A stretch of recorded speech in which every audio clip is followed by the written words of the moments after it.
Hello everyone, welcome to my channel BK Munna Lal. आज मैं आपको 11th इंग्लिश प्रोज रीडर से लेसन 6 सिल्क रोड का long answer type question discuss करने वाला हूं। डियर स्टूडेंट्स, यदि अभी तक आप मेरे चैनल पर नए हों तो चैनल को सब्सक्राइब अवश्य कर लें, जिससे आप मेरे आने वाले हर वीडियो का नोटिफिकेशन प्राप्त कर सकें। आइए शुरू करते हैं। Long answer type question from the lesson silk road. Question है, what was the purpose of the narrator's journey. वर्णनकर्ता की यात्रा का क्या उद्देश्य था। What route did he take to reach the destination. What route did he take to reach destination, उसने अपनी मंजिल पर पहुंचने के लिए कौन सा रास्ता अपनाया। आंसर देखते हैं। इंट्रोडक्शन से शुरू करेंगे। The lesson silk road is a travelogue in which the writer Nick Middleton has given the account of his journey from Rabu to Mount Kailash. प्रस्तुत लेसन सिल्क रोड एक ट्रैवलॉग अर्थात यात्रा वृतांत है। प्रस्तुत लेसन सिल्क रोड एक यात्रा वृतांत है।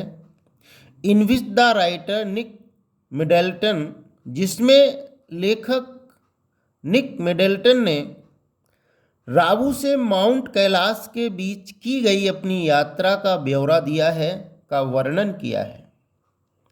सेकेंड पॉइंट है the purpose of narrator's journey. लेखक या वर्णनकर्ता की यात्रा का उद्देश्य। The purpose of narrator's journey was to complete kora. वर्णनकर्ता की यात्रा का उद्देश्य कोरा को पूरा करना था। कोरा एक धार्मिक यात्रा है, वह उसको पूरा करना चाहता था। उसकी यात्रा का उद्देश्य कोरा को पूरा करना था। वर्णनकर्ता की यात्रा का उद्देश्य एक धार्मिक यात्रा कोरा को पूरा करना था। He had organised a religious pilgrimage, उसने एक धार्मिक यात्रा का आयोजन किया था। It was performed by the practitioner to make a circumambulation around a sacred site at Mount Kailash near Mansarovar.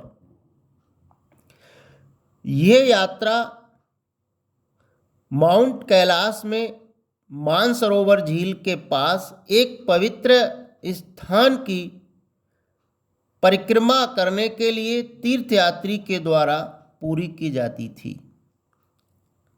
सर्कम्बुलेशन कहते हैं परिक्रमा को। इस यात्रा में तीर्थयात्री माउंट कैलाश में, कैलाश पर्वत पर मानसरोवर झील के पास एक पवित्र स्थान की परिक्रमा करता था। तो लेखक ने भी ये यात्रा उस पवित्र स्थान की परिक्रमा करने के लिए अपनी यात्रा की थी। थर्ड पॉइंट है narrator's route to reach destination.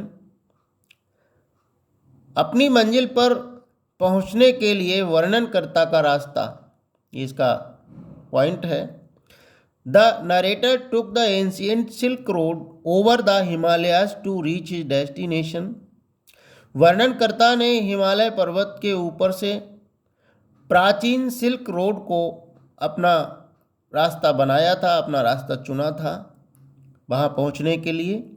To get here one must travel via a number of snow covered high mountain passes and vast open plains. यहाँ पहुँचने के लिए एक यात्री को बहुत से बर्फ से ढके हुए पहाड़ियों को, दर्रों को और खुले मैदानों को पार करना होता था। यहाँ पर पहुँचने के लिए एक यात्री को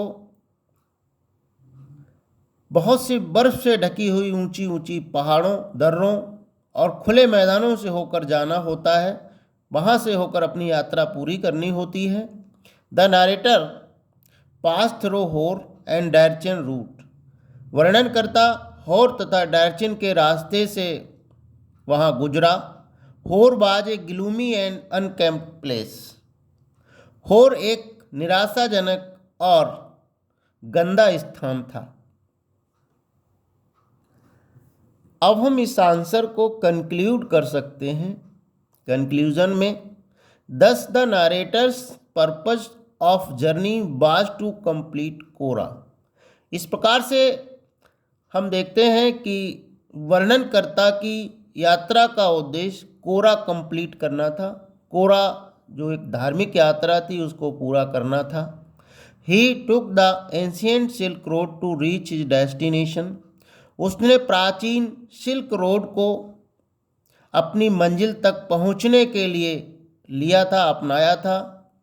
ही experience an intense cold in Darchen and required medical care, उसे डैरचिन में अत्यधिक ठंड का अनुभव हुआ, उसे ठंड लगी थी और वहाँ वो बीमार हो गया था, इसलिए उसे डैरचिन में चिकित्सीय देखभाल की आवश्यकता पड़ी थी। वहाँ उसने अपनी दवाइयाँ वगैरह ली थीं। आशा है डियर स्टूडेंट्स ये वीडियो आपको पसंद आया होगा। पसंद आया तो इसे लाइक कीजिएगा, शेयर कीजिएगा और वीडियो के अंत में डिस्क्रिप्शन बॉक्स में मैं अन्य important long answer type questions की लिंक दे दूंगा, वहां जाकर आप उनको भी देख सकते हैं और तैयार कर सकते हैं। Thanks for watching.